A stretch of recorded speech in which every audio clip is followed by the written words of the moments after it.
정용택 목사의 쉐마 바이블입니다. 오늘은 누가복음 21장 20절에서 28절 말씀, 찬송가는 285장 주의 말씀 받은 그날 찬양이 되겠습니다. 너희가 예루살렘이 군대들에게 에워싸이는 것을 보거든 그 멸망이 가까운 줄을 알라.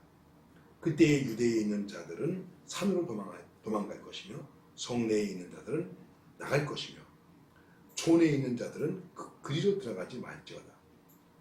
이 날들은 기록된 모든 것을 이루는 징벌의 날이니라. 그날에는 아이 뵌 자들과 젖먹이는 자들에게 화가 있으리니 이는 땅에 큰 환난과 이 백성에게 진노가 있겠으리로다. 그들이 칼날에 죽임을 당하며 모든 이방에 사로잡혀 가겠고 예루살렘은 이방인의 때가 차기까지 이방인들에게 밟히리라.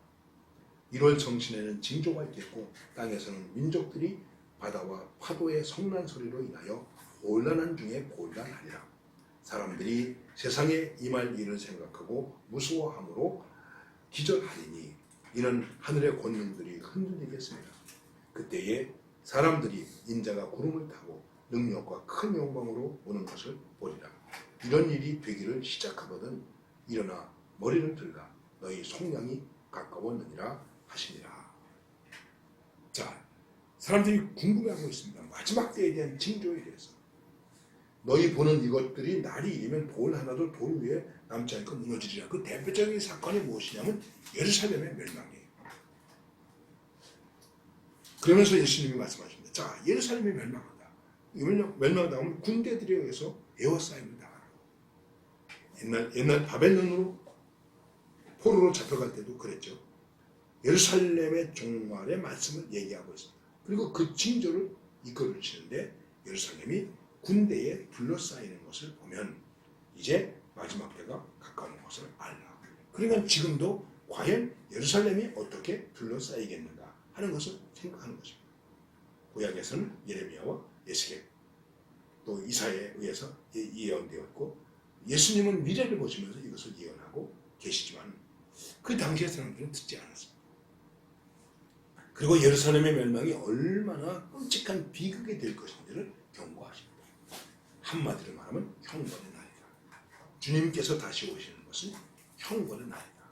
예수 그리스도를 메시아로 받아들이지 않은 불신과 범죄에 대한 심판이 임하는 그런 날이 된 것이다 하는 얘기입니다.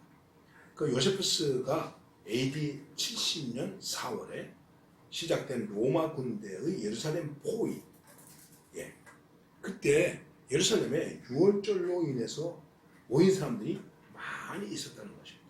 그래서 많은 사람들이 죽었는데 그때 살해된 유대인이 약 110만 명, 포로로 된 사람들이 약 10만 명, 그런 엄청난 비극이 일어나게 되었습니다.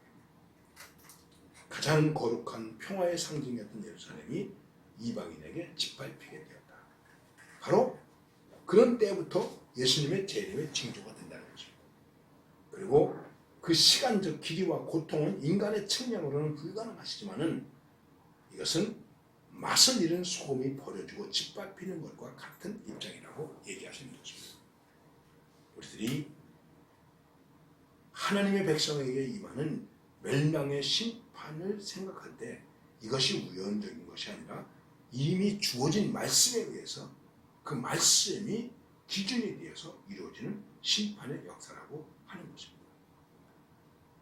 나는 이 예수님의 재림과 생각할 때 어떻게 우리가 관련되어 있는가? 예수님의 재림, 역사의 종말 앞에서 자연계와 또 천체의 변고가 있게 된다. 이미 말씀드렸죠. 우리는 많은 자연의 변화, 우주의 변화를 볼 때에 당황해하고 곤고해할 수 있습니다. 그러나 그 속에서 분명히 하나님의 계시가 있음을 깨달아야 됩니다. 이 자연의 현상 속에 하나님의 계시가 있다. 하나님의 심판이 있다. 예수님의 재림이 있다라고 하는 것을 깨달아야 됩니다.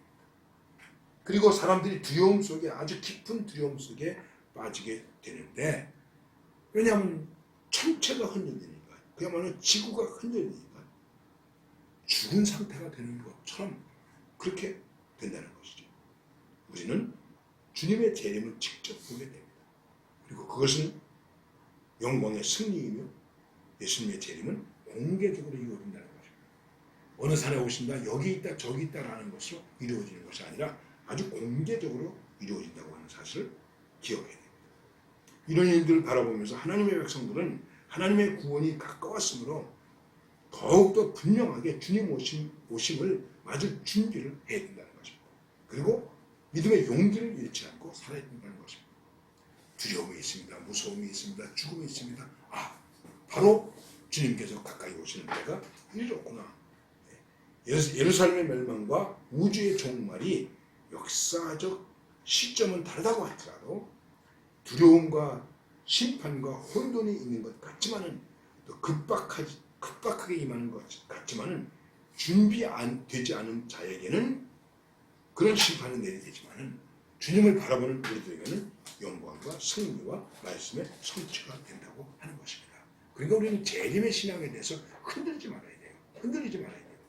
주님이 경고하신 가장 중심 교훈은 무엇이냐면 미혹받지 마라. 흔들리지 마라. 따라가지 말라 하는 것입니다. 따라가지 마세요. 흔들리지 마세요. 거기는 이렇게 한다는데. 뭐 성경은 이렇게 가르친다는데. 그런 것에 흔들리지 마세요. 제발 부탁합니다. 미혹되지 마세요. 왜 그렇게 쉽게 흔들리는지 모르겠습니다.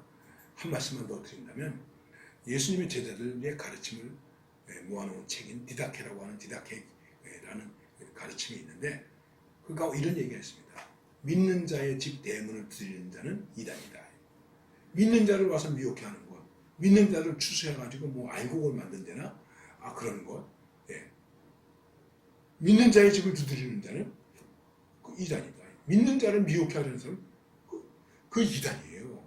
그러니까 흔들리지 마세요. 여러 말 할 거 없어요. 그거 하나만 보면 딱, 나 교회 잘 다니고 있는데, 예수 잘 믿고 있는데, 왜 와서 자꾸만 흔듭니까? 그리고 거기 왜 흔들립니까? 여러분, 다시 한번 정신을 차립시다. 그리고 또 한 번 기억할 것은 미혹되지 맙시다. 따라가지 맙시다. 흔들리지 맙시다. 굳센 믿음으로 오늘을 승리하시기 바랍니다. 그러면 내일도 희망이 되는 것입니다.